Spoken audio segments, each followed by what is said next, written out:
Bonjour à toutes et à tous. Merci d'être venus si nombreux. Ça me fait chaud au cœur parce que c'est un sujet qui me tient particulièrement à cœur et à Florent aussi, je pense.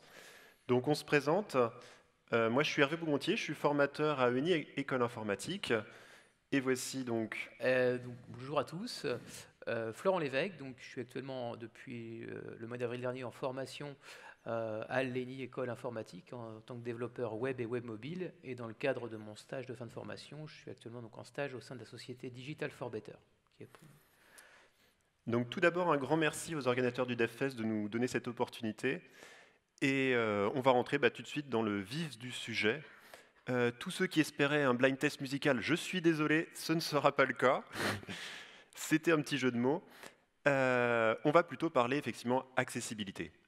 À l'heure actuelle, 90% des sites web ne sont pas accessibles. Et ça, c'est une grosse problématique parce que le numérique est une formidable promesse de dépassement du handicap. Ça permet de lever le handicap pour bien des choses. Et si on remet des barrières derrière, eh ben c'est vraiment très dommage. Et vous allez voir au long de cette présentation que finalement, c'est des choses très simples à mettre en œuvre. Et donc à nous, développeurs, de faire ces tout petits efforts, et ça va vraiment changer la vie de toutes les personnes. À l'heure actuelle, l'accessibilité est une obligation légale pour un certain nombre de sites, pour les sites de l'État, pour les sites qui ont une délégation de services publics et pour les grosses entreprises. Pour les autres, ce n'est pas une obligation, mais faites-le quand même. Pour accéder, donc pour utiliser un ordinateur en tant que personne non-voyante, donc on utilise ce qu'on appelle un lecteur d'écran. En fait, c'est une synthèse vocale qui nous restituera ce qui apparaît à l'écran, et parallèlement à ça, on peut brancher une plage braille qui affichera en braille ce qu'on appelle en braille éphémère, c'est des picots qui montent et qui descendent, en complément ou parallèlement à la synthèse vocale, ce qu'il y a à l'écran. Parfois, ce que la synthèse dit à l'écran, le braille ne l'affichera pas, et inversement. Donc on a différentes solutions suivant les systèmes d'exploitation comme lecteur d'écran. On a NVDA sous Windows ou JAWS, mais également VoiceOver sous OS X et iOS également. Alors, dans l'idée, on va vous présenter un site internet, mais quand je dis présenter, vous allez entendre ce qu'une personne non-voyante entend du site internet. On ne vous le montrera pas, parce qu'il n'y a pas de raison. On va vous mettre en situation, vous allez donc entendre, mais vous ne verrez pas le site internet. Une des premières difficultés va concerner les titres.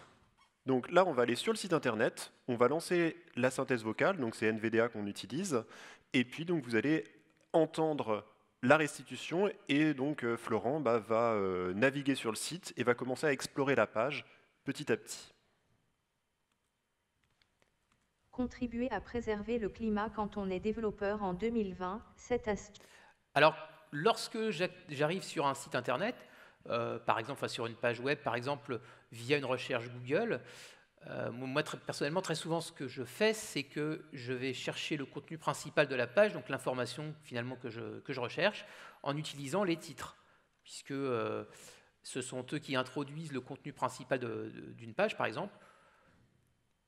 Donc là, je navigue Contribuer à préserver le climat quand on est développeur vers le en premier 2020. titre. Il y a des raccourcis clavier qui me permettent de retrouver les titres, les liens ou les différents éléments importants sur une page web avec un lecteur d'écran. Et donc là, je trouve un premier titre, c'est un titre de niveau 2. Donc, je navigue encore vers les autres sites. Nos étudiants témoignent titre niveau 2. Aucun titre suivant. Donc là, je constate que ce sont des titres de niveau 2, tous les deux. Donc effectivement, ça fonctionne avec le lecteur d'écran parce que les raccourcis fonctionnent, ce sont bien des balises de titres, sauf qu'en termes de présentation du contenu, il n'y a pas finalement de hiérarchie logique. Et finalement, du coup, tous les titres sont au même niveau, c'est peut-être pas forcément pertinent pour présenter le contenu de la page. Donc, effectivement, une première chose très très simple, c'est d'avoir... Pardon, il faut que j'éteigne la synthèse vocale. Donc la première chose à faire, c'est d'avoir... d'avoir donc l'utilisation des balises H1, H2, donc quelque chose extrêmement simple, mais effectivement, ça va changer la vie. Dans l'idée, il faut avoir un sommaire qui soit cohérent, c'est-à-dire qu'on puisse se retrouver facilement dans cette page. Donc là, on a quelque chose qui était complètement déséquilibré. On va essayer de mettre en place ce qui est présenté donc, ici, pour avoir une structure mieux organisée. Alors, c'est parti. On va aller donc dans le code, et donc on va aller faire les corrections. Donc je vais rechercher le premier titre H2, puisqu'on a vu qu'il y en avait un, et on va partir de là pour faire les corrections. Donc là, c'était le titre H2. Il n'y a pas de raison que ça commence par du H2. Déjà, pour le référencement, c'est mieux d'avoir du H1. Donc on commence par un H1. Et puis, les 7 astuces, en fait, on va voir qu'il y a d'autres choses que les 7 astuces dans ce titre-là. Donc je vais terminer ma balise H1 ici. Raté. Ça, c'est l'effet démo. Voilà, j'enlève ça. Et puis, les 7 astuces, ça va être un titre de niveau H2. Voilà. Et puis après, toutes les astuces, elles ont été mises visuellement sous forme de titre, mais elles ont été mises sous forme de titre avec du paragraphe, avec une balise strong, et hop, c'est bon, en avant Guingamp, c'est parti. Donc ça, c'est quand même pas terrible, donc on va aller changer ça. Toc. Donc, un petit remplacement, donc je cherche les balises P, avec une balise strong. Derrière, je passe en expression rationnelle et je vais rechercher donc le texte qui est au milieu, point étoile, je le capture et je vais dire que je remplace ça par une balise donc H3. Je mets le texte que j'ai capturé, donc qui constitue le titre, et je referme ma balise. On remplace partout. Hop là. Donc là, toutes les astuces maintenant sont des titres de niveau 3. Et puis donc le dernier titre ici que j'ai remplacé en même temps que les autres, en fait ça c'est un titre plutôt niveau H2 pour avoir donc la structuration que l'on souhaitait. Donc voilà, j'ai corrigé mes titres, j'enregistre, on va retourner donc sur le site internet, je vais relancer la synthèse vocale et je vais actualiser. Contribuer à préserver le climat. La prise de conscience est en cours et le... Donc du coup maintenant, je vais pouvoir faire mes tests, voir si effectivement maintenant la page au niveau des titres en tout cas Contribuer à préserver le climat quand on est développeur en 2020, titre niveau 1. Et donc là j'ai bien le titre de niveau 1, contribuer à préserver le climat quand on est développeur. Alors, 7 astuces, titre niveau 2. Astuce numéro 1, faire durer son matériel, titre niveau 3. Et donc maintenant, numéro 2, faire le tri les astuces par exemple sont de titre de niveau 3, donc au même niveau, et au-dessus, on avait bien en titre de niveau 2 le titre, cette astuce. Donc maintenant on a une présentation, une hiérarchie, je dirais, plus logique du contenu de la page. Et Hervé parlait tout à l'heure d'une balise strong pour signaler un titre. Là, en l'occurrence, le lecteur d'écran ne l'apercevra pas.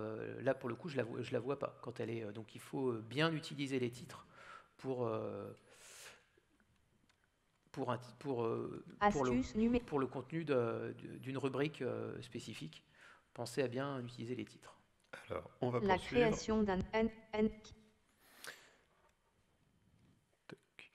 Alors, deuxième élément qui est important, c'est sur la structure. La structure de la page, on a plein de jolies petites balises HTML sémantiques qui sont apparues. À nous de les utiliser. Et celles-ci sont restituées par les lecteurs d'écran en indiquant, donc, par exemple, pour une balise header, bannière région, pour une balise main, principale région, etc., etc. Donc ça donne une information précieuse pour savoir où est-ce qu'on se situe dans la page. Donc on va aller sur le site et puis on va regarder qu'est-ce qui est en place et qu'est-ce qui ne l'est pas. Je lance la synthèse vocale. C'est parti. Contribuer à préserver le climat quand on est développeur. Navigation région lien. Alors déjà, lorsque je navigue sur la page, vous avez entendu le lecteur d'écran dire navigation région. Donc là, je sais déjà que je suis sur le menu de navigation de la page. Bouton, lien. Ensuite, on a des liens, alors plus ou moins accessibles, mais ça, on verra ça plus tard. Si je retourne, par exemple, sur mon premier titre, Contribuer à préserver le climat quand on est développeur en deux. On m'annonce bien qu'il y a le titre, hein, bien sûr, maintenant, puisque ça a été corrigé. Ce que je ne sais pas vraiment, par contre, c'est dans quelle partie vraiment de la page je suis. Puisque si on utilise par exemple une balise main, eh ben, la synthèse vocale m'indiquera région principale. Et là, finalement, je ne l'ai pas entendu. Alors, on va 2020. corriger ça. Souvent, qui Alors, on retourne donc dans notre code. Donc, effectivement, il n'y a pas cette balise main. Donc, hop. Donc là, on a les astuces. Et donc, en fait, le main, ça devrait correspondre à ce div qui est présent ici. Donc là, par négligence, par facilité, par ignorance, on a mis donc un div à la place d'utiliser donc la balise main. Donc, je positionne cette balise main. Hop. On va changer la balise fermante.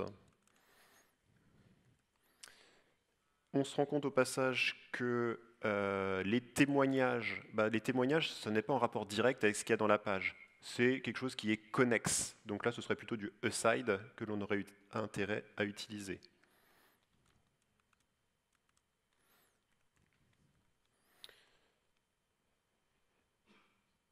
Et puis derrière, on a la bonne surprise de voir que pour le footer, c'était bien le cas. Il y avait bien une balise footer qui était positionnée. Et puis la balise header, on l'a entendu, hein, elle était bien positionnée. Donc ça, c'est bon. Je n'ai pas à y toucher, je vais laisser. Donc je retourne sur ma page, je l'actualise et je relance la synthèse vocale. contribuer à préserver le climat quand on est développeur en. Alors là, par exemple, là, vous allez pouvoir l'entendre lorsque je me positionne toujours sur ce premier titre. Principale région, contribuer à préserver le climat quand on est développeur en 2020, titre niveau 1. La synthèse vocale m'a indiqué que j'étais dans la région, enfin dans le contenu principal de la page en fait. Bon, la synthèse dit principale région. Et donc là, je vais me Cette naviguer astuce titre niveau 2. Astuce numéro 2, vers astuce numéro 3, le utiliser la contenu vidéo à bon. complémentaire Astuce pour que vous puissiez, astuce numéro 5, bannir l'auto. Astuce numéro 6, utiliser des procédures stockées titre niveau. J'aurais dû faire une page plus courte. Oui, Astuce il y a quelques numéro titres là. Quel développement informatique durable en 2021. Éco-conception, ville et titre niveau 2. Quel développement informatique durable en. Partagez vos bonnes pratiques complémentaires Voilà. régions, nos étudiantes. On y arrive. Hein. Donc la synthèse vocale vient de m'indiquer donc complémentaire région. Donc ça m'indique bien qu'effectivement, ça fait partie bien sûr de la page, mais c'est pas forcément le contenu principal, mais bel et bien une partie complémentaire à l'information qui m'est donnée dans la région principale, enfin le contenu principal pardon, de la page, quoi, via la balise side. Allez, on continue. Quel autre Alors ensuite, on a les listes. Les listes, ça c'est des choses où on peut avoir une liste qui est bien structurée avec du UL, LI ou du OL, LI. Et là, il se trouve que dans la page, il y avait des tirets en fait, qui avaient été mis dans le texte. Donc ça, je vais aller tout de suite corriger.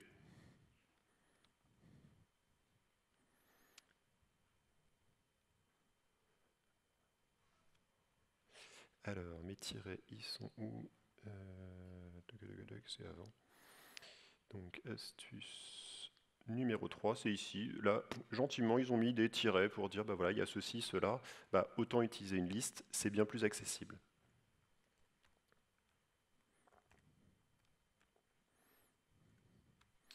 Je déplace tout ça. Hop. Après, donc, si on veut avoir l'apparence avec des tirets, ça, ce n'est que du style. Donc ça, rien n'empêche en CSS de dire que je ne veux pas avoir les petites bulettes devant, mais que je préfère avoir des tirets. Ça se stylise sans problème. Et donc pour Florent, comme pour toutes les personnes qui n'ont pas accès à la version visuelle, ça va être quand même beaucoup plus accessible.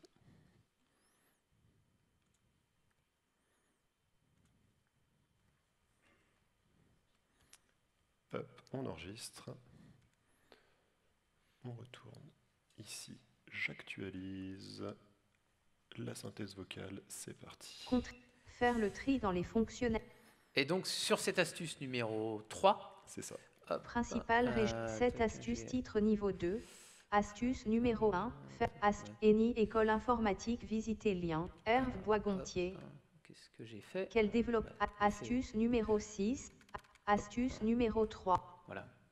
Juste le temps de m'y retrouver. Et donc, Le premier si je navigue réflexe dans la page, alternative, liste de 3 éléments, puisse utiliser du texte éventuellement accompagné d'images, puisse réaliser une animation avec, puisse proposer uniquement du hors de liste titre. donc là, on a bien entendu que la synthèse m'a indiqué que c'était une liste de 3 éléments. Diapositive si. Donc déjà, je sais qu'il y a une liste et donc je sais combien d'éléments elle contient. Ça me permet de ne pas perdre d'informations, enfin de faire attention à bien effectivement lire les 3 éléments. Et surtout, lorsque je reviendrai sur la page, ça me permettra de la retrouver. Parce que, bon, effectivement, la première fois qu'il y ait des tirets ou pas, bah, de toute façon, si je ne sais pas dans le contenu de la page qu'il y a une liste, ça changera, disons, enfin, entre guillemets, pas beaucoup de choses, mais là, si elle est correctement codée avec des balises UL et LI, moi je sais par exemple qu'il y a une liste dans cette page qui peut m'intéresser et je la retrouve facilement avec les raccourcis clavier qui vont bien via le lecteur d'écran. Donc c'est important de les présenter avec des listes. Une grosse problématique pour une personne non-voyante, c'est bien sûr les images. Les images, il ne les voit pas. Et donc là, on va avoir 2 cas de figure. Il y a des images qui sont purement décoratives, c'est pour faire joli. Dans ce cas-là, aucun intérêt de la restituer pour une personne non-voyante. Et il y a des images qui portent une information. C'est-à-dire que si on n'a pas accès à l'image, ça nous empêche de pouvoir accéder au contenu de la page. Et donc ça là, c'est vraiment gênant. Pour une image décorative, il faut utiliser l'attribut alt et il faut le mettre vide. Ce n'est pas la même chose que de ne pas le mettre en fait. Ça indique que l'image est décorative. Pour une image qui est porteuse d'informations, il faut également mettre cet attribut alt, mais dans ce cas-là, il va falloir donner non seulement une alternative, mais une alternative qui soit pertinente. Et c'est ça aussi qui est difficile, parce que c'est pas le tout d'en avoir mis une si ça ne permet pas de se passer de l'image. Si c'est juste pour faire du SEO, parce que c'est une bonne astuce pour pouvoir référencer des choses, là, ça ne marchera pas. Alors, on a un exemple dans la page, on va aller le regarder. Proposer uniquement du son à la place de la vidéo si l'intérêt principal n'est pas visuel. Astuce numéro 4. Alors, hop. Cette astuce titre niveau 2. Astuce numéro 2. Astuce numéro 3. Utiliser la vidéo à bon escient. La suivante. Voilà. Ah, le clavier est fait. Astuce numéro 4. C'est pas grave, voilà.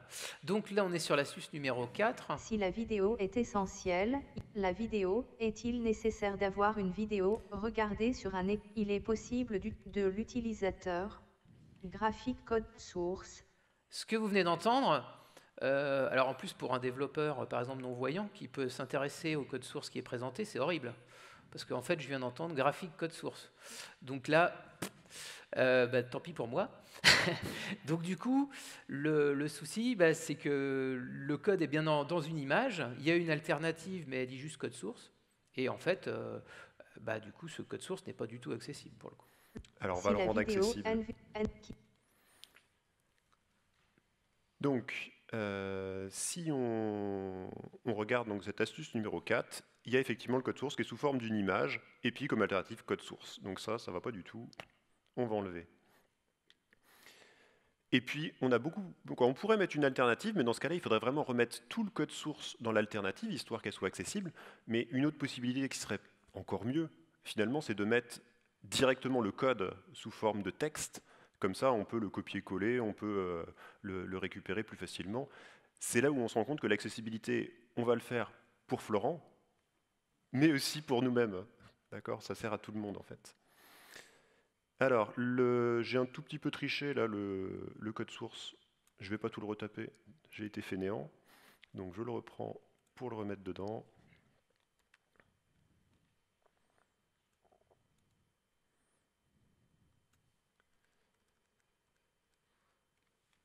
Hop, voilà. Et donc, on va retourner sur la page qu'on actualise. et je vous relance la synthèse vocale. ENI, école informatique. Et donc maintenant, je vais pouvoir aller sur l'astuce Contribuer à préserver. numéro 3, 4. 4, pardon. Décidément. Principal, 7 astuce numéro 2, astuce voilà. numéro 4, si la vidéo est essentielle, la vidéo regardée sur un écran, il est possible de l'utilisateur. Voilà, je vais un petit peu vite Windows. parce que Vide. l'idée c'est quand même d'arriver. Fonction vide, window.onload égale init. Donc là, vide. On a le code qui arrive. Fonction init. Let vidéo égale document.getElementById. Let source égale document. C'est du code JavaScript. Hein. Alors, effectivement, c'est pas super fun de l'écouter avec la synthèse, bien que bon, ça, moi du coup, tous les jours, j'entends du code lu par la synthèse, j'ai pas trop le choix.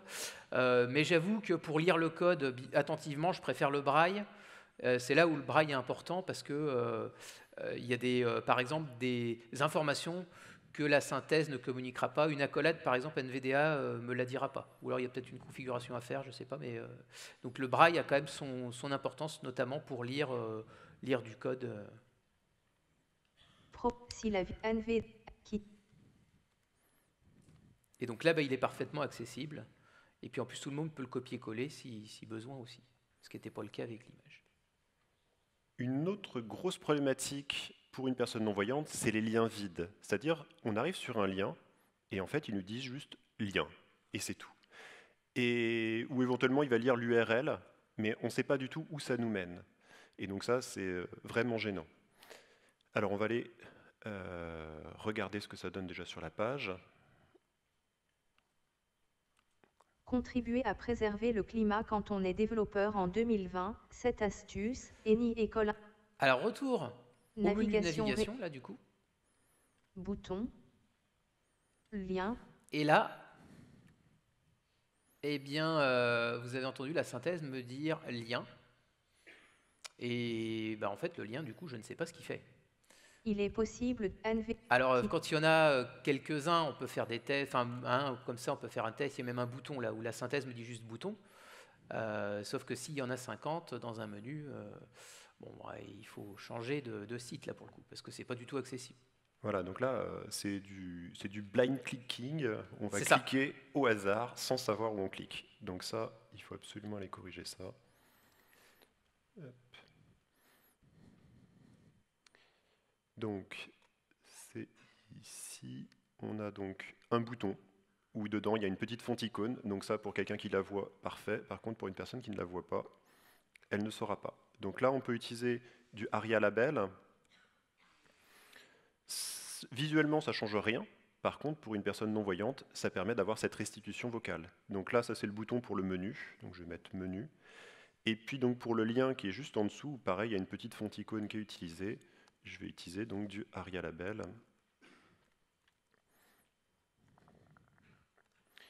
Afin donc d'indiquer que ceci, c'est le formulaire donc de contact.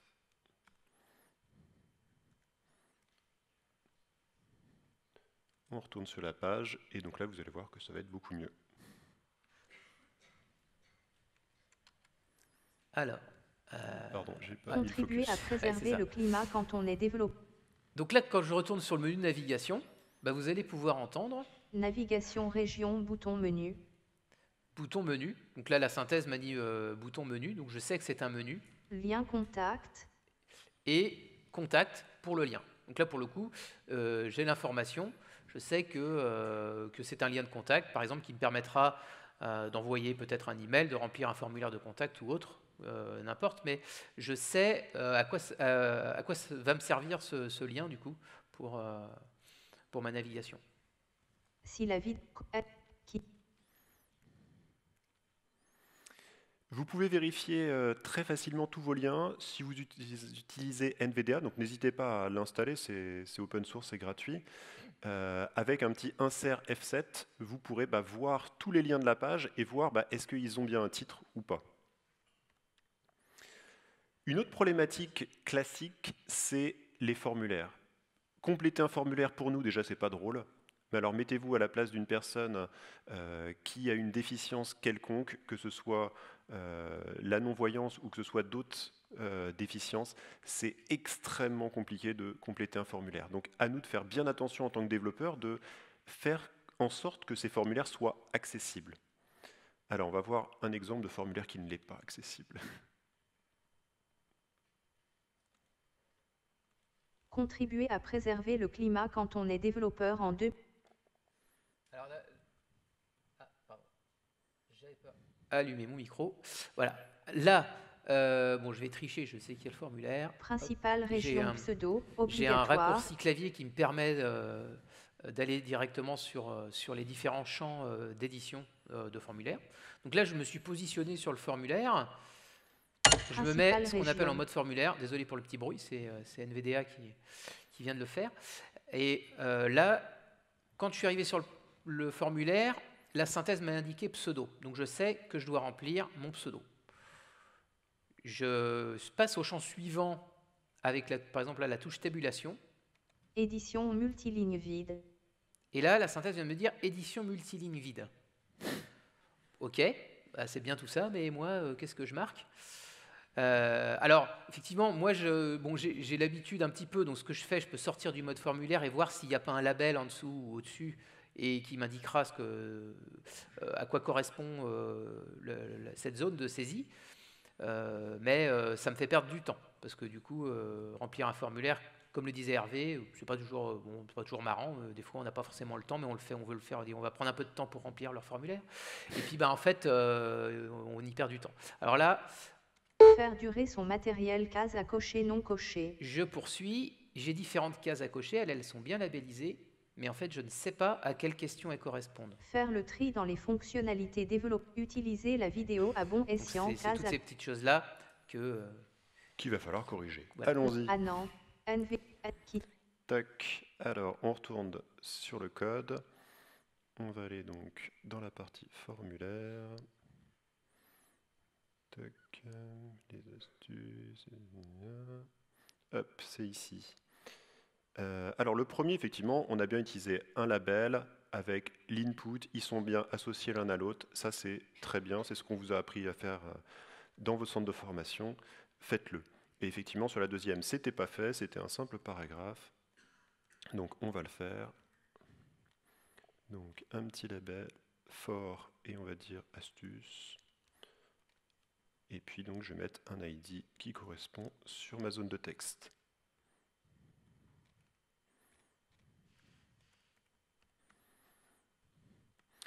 Et puis donc pour les cases à cocher, donc celles-là effectivement, Florent a raison, elles sont bien associées, la case à cocher avec son label. Donc déjà d'un point de vue graphique, c'est profitable à tout le monde parce qu'on peut cliquer juste sur le label, ça va cocher la case, plutôt que d'avoir une toute petite case sur laquelle on peut cocher, ça agrandit la zone de clic.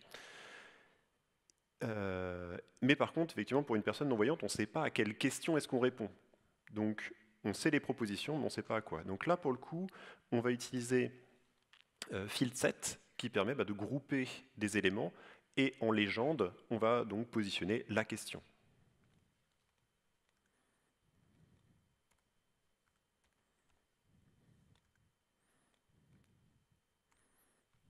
Alors la question, elle est là.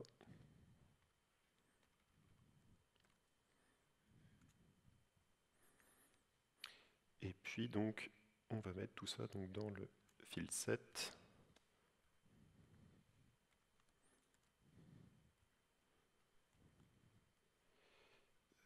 Ici. On retourne dans la page, on l'actualise et on relance la synthèse.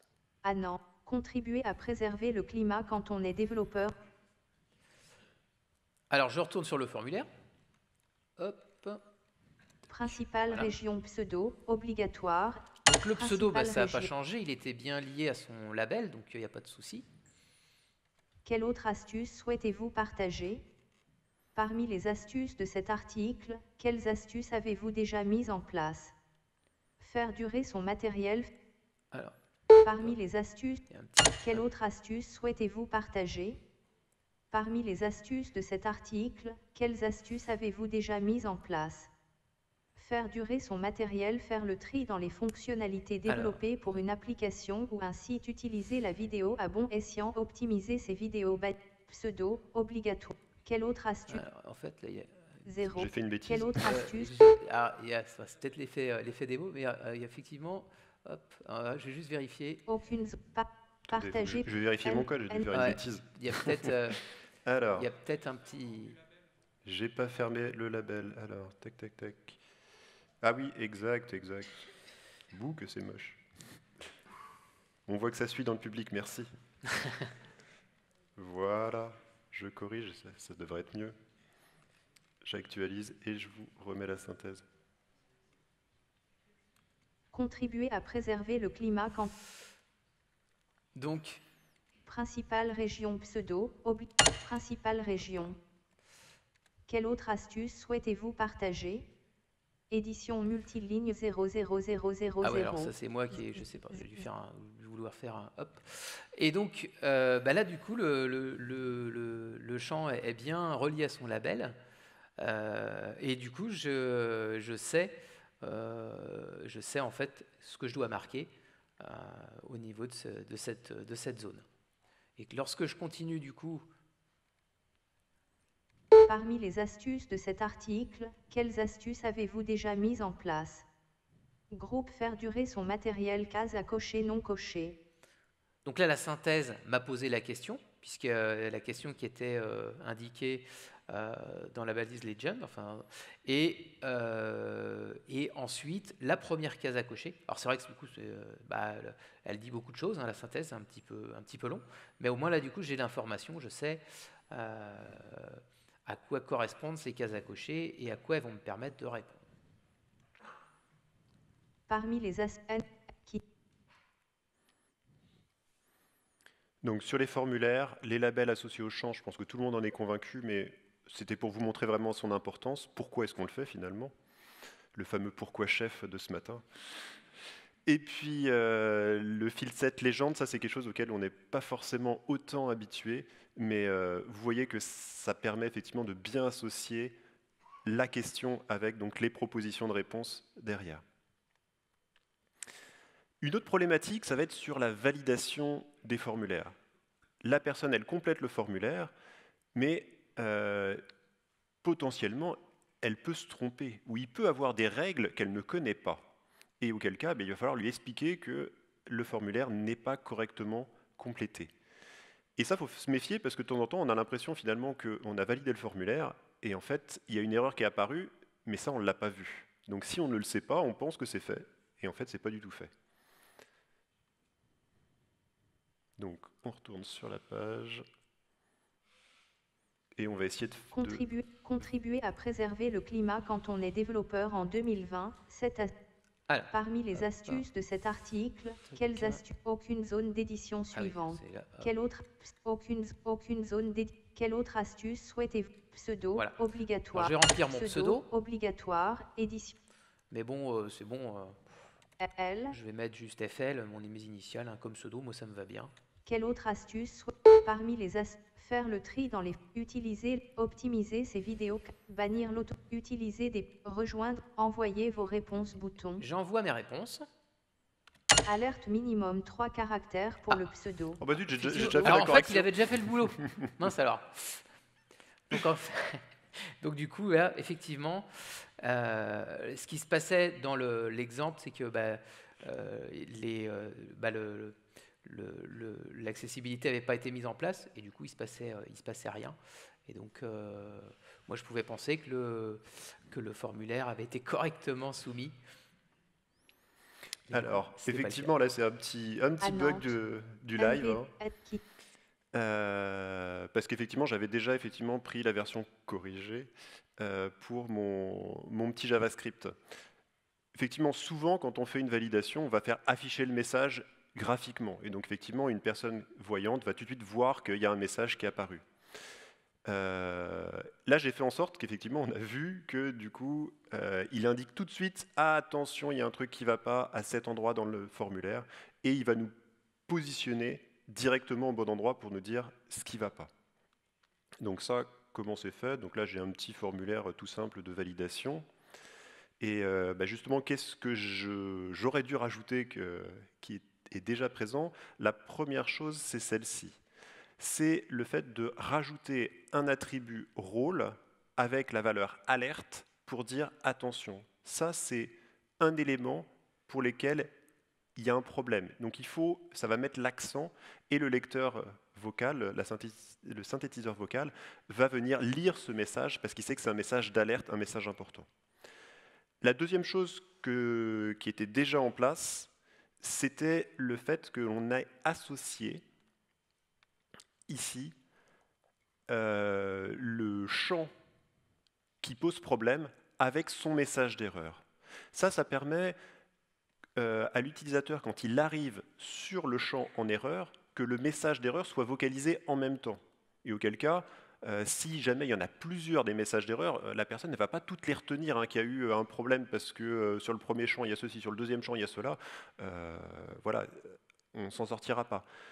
Là, à chaque fois qu'on va se promener sur le formulaire, qu'on va aller sur un champ, on va pouvoir donc entendre quel est le problème sur ce champ, et donc potentiellement le corriger.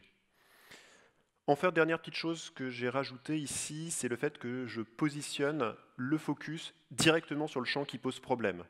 Ça simplifie la vie, ça emmène directement à l'endroit où il faut corriger le problème, comme ça on n'a pas besoin de renaviguer pour aller jusqu'au champ pour pouvoir le corriger. Donc effectivement, là, les corrections étaient déjà faites. Je n'ai pas réinitialisé ce fichier-là. C'est ma faute. Donc les trois éléments, hein, le rôle alerte, le ARIA described by qui permet donc d'associer au champ en erreur le message d'erreur, et enfin éventuellement le focus directement sur le champ pour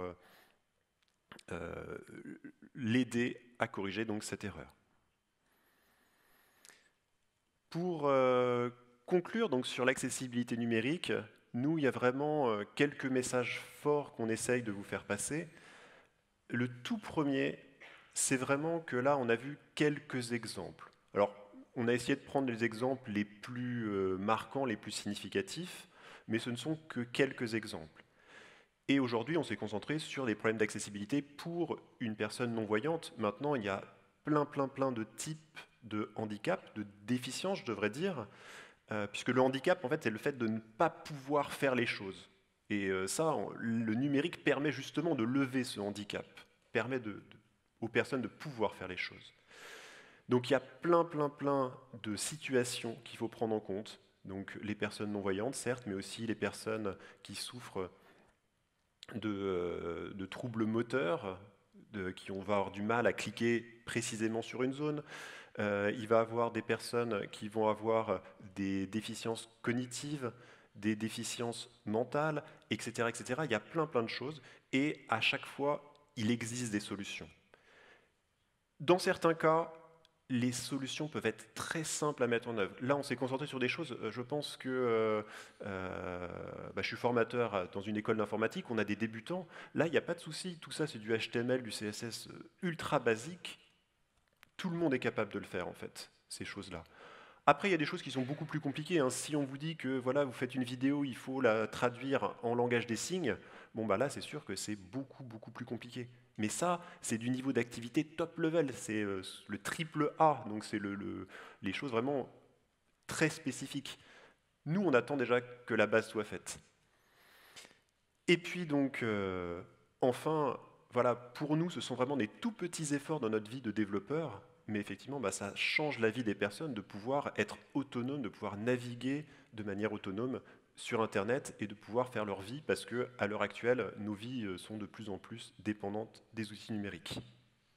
L'idée, c'est quelque part de prendre l'habitude de le faire dès le début, quand c'est possible, au début d'un projet, parce qu'effectivement, comme je dis souvent, oui, quand le projet est bien avancé, s'il faut revoir toute l'interface, etc., c'est peut-être plus difficilement envisageable, mais c'est pas finalement énormément de choses à faire quand on le fait au fur et à mesure.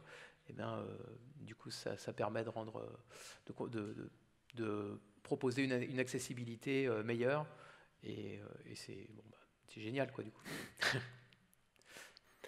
Alors, pour terminer, on sait que vous aimez bien poser des questions, mais avant, c'est nous qui allons vous poser une question. Donc, l'idée, c'est un petit jeu concours. Et donc, le premier, donc là, il faut que Julie soit au taquet avec le micro. Le premier qui lève la main pour répondre et qui donne la bonne réponse va avoir le droit à un petit livre des éditions UNI.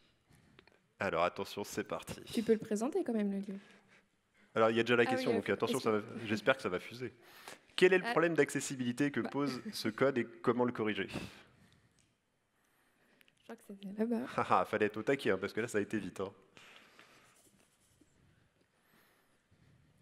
Alors c'était par ici, mais je ne sais plus qui. Alors là, on n'a qu'une image et du coup, on ne sait pas, on n'a pas de label en fait dans le bouton. Donc on ne sait pas à quoi sert le bouton. Voilà, donc on ne sait pas effectivement à quoi sert le bouton. Et ici, en plus, on a mis un bouton supprimer. Volontairement, j'ai mis un bouton supprimer pour vous montrer que sur un lien, c'est gênant, mais on peut tester, on peut essayer. Là, si c'est vraiment un bouton qui supprime quelque chose, c'est supprimer votre compte. Bon, bah là, c'est dommage. Hein. Comment est-ce qu'on peut le corriger alors? Est-ce que vous avez une petite idée? Alors tout à l'heure, vous nous avez montré le ARIA Label. Parfait. Mais sinon, on pourrait également mettre par exemple un texte caché, un span caché. Alors on voit qu'il y en a qui ont des très bonnes idées. Donc oui, on peut effectivement utiliser d'autres techniques. Hein. Le ARIA Label n'est qu'un exemple. On peut utiliser du texte caché, effectivement, qui va être spécialisé pour les lecteurs d'écran. On peut aussi utiliser, je pense que vous avez tous en tête, le petit title. Le title, il sera lu aussi par la synthèse vocale. Et donc là, la différence, c'est que ça va s'afficher aussi sous forme de tooltip pour les personnes qui vont traîner un peu sur le bouton. Donc voilà, on a différentes façons de faire, suivant ce qu'on souhaite mettre en place. Bravo, bah, vous pouvez venir.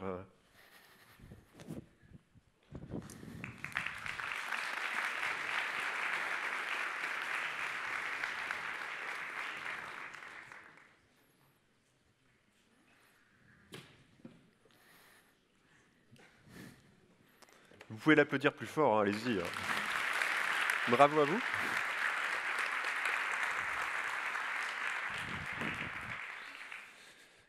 Et donc bah, maintenant, si vous avez des questions à nous poser, hein, chacun son tour, ce sera avec grand plaisir qu'on va y répondre.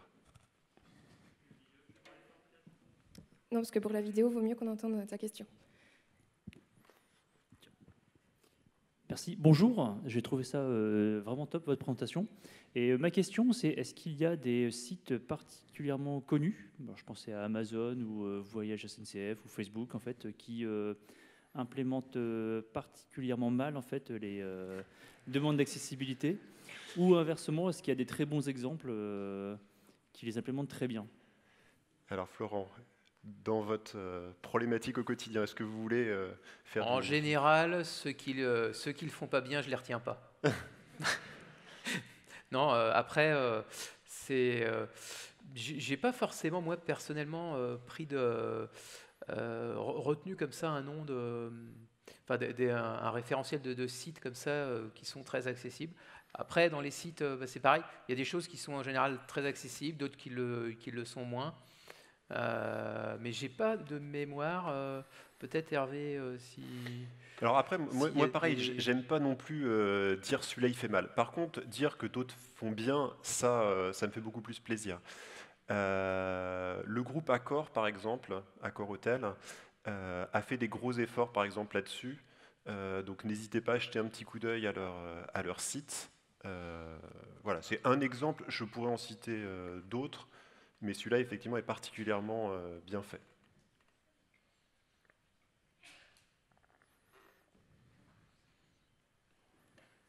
Bonjour, super présentation, c'était vraiment intéressant de voir comme ça en réel comment ça se passe pour les personnes qui ont un clavier, un lecteur d'écran, un clavier en braille, tout ça. Du coup, j'avais deux questions. La première, c'est donc par rapport à ce qu'on avait dit là, avec un span éventuellement caché pour pouvoir justement mettre du titre sur ce bouton. Est-ce que du coup, quand on navigue sur une page où on a des divs en display none et des trucs un peu moches, est-ce que du coup ça saute aux yeux? C'est une mauvaise expression, mais pour... Alors la bonne nouvelle, c'est que tout ce qui est en display none ne sera pas restitué. Donc effectivement, quand on veut mettre quelque chose spécifiquement pour les lecteurs d'écran, on va plutôt les positionner en dehors de la zone visible de l'écran, donc souvent un petit peu au-dessus, en absolute, avec une valeur négative, comme ça on sait qu'elle ne sera pas affichée en fait. Okay. Mais elle sera restituée. Merci. Et du coup, deuxième question, désolée, hein, j'en profite. Est-ce qu'il y a un moyen de tester l'accessibilité d'un site de façon un petit peu plus rapide? Parce qu'après, c'est vrai qu'on peut tous se mettre un petit coup de voice-over et voir ce que ça donne par nous-mêmes. Et je pense que c'est une bonne idée d'ailleurs, ça peut être intéressant. Mais si on veut évaluer l'accessibilité d'un site de façon rapide, est-ce qu'il y a de bons outils pour faire ça ou pas vraiment?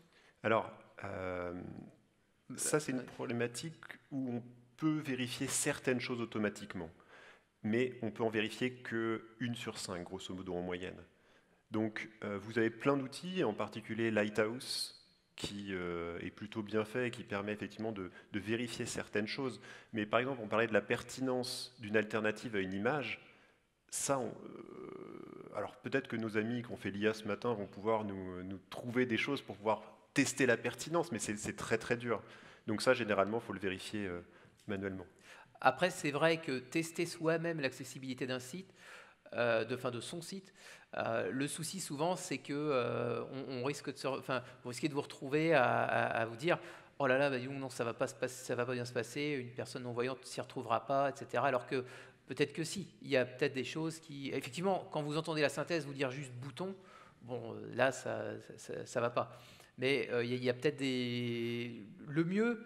Peut-être si vous connaissez quelqu'un autour de vous, pourquoi pas, qui est non-voyant, pourquoi pas lui poser la question, mais tiens, est-ce que tu viendrais voir mon site, est-ce que tu pourrais me donner ton avis sur l'accessibilité effectivement, vous pouvez vous faire un premier test en installant NVDA par exemple ou autre lecteur d'écran. NVDA il est gratuit, donc c'est vrai que c'est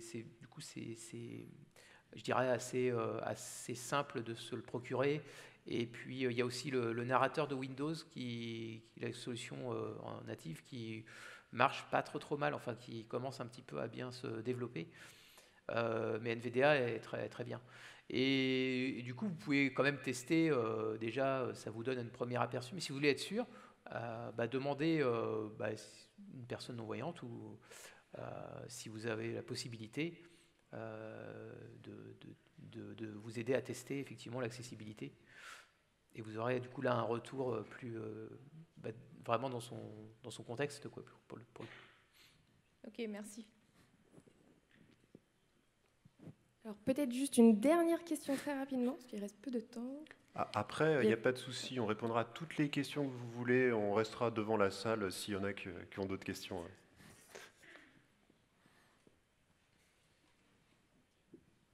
Bonjour.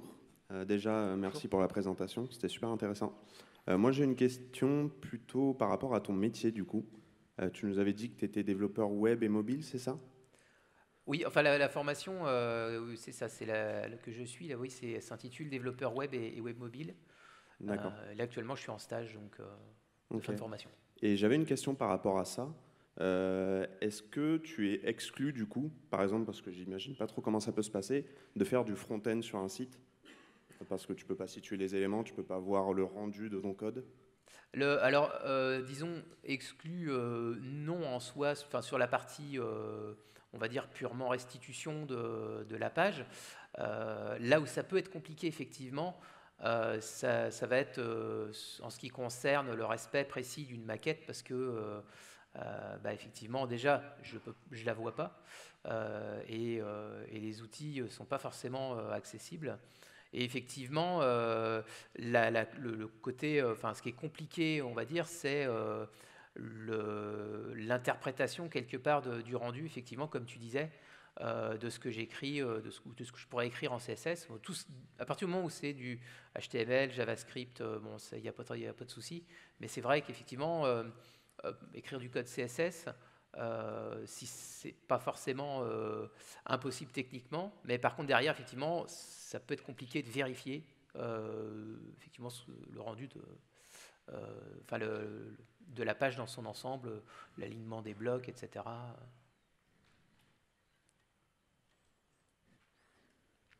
Ok, très bien.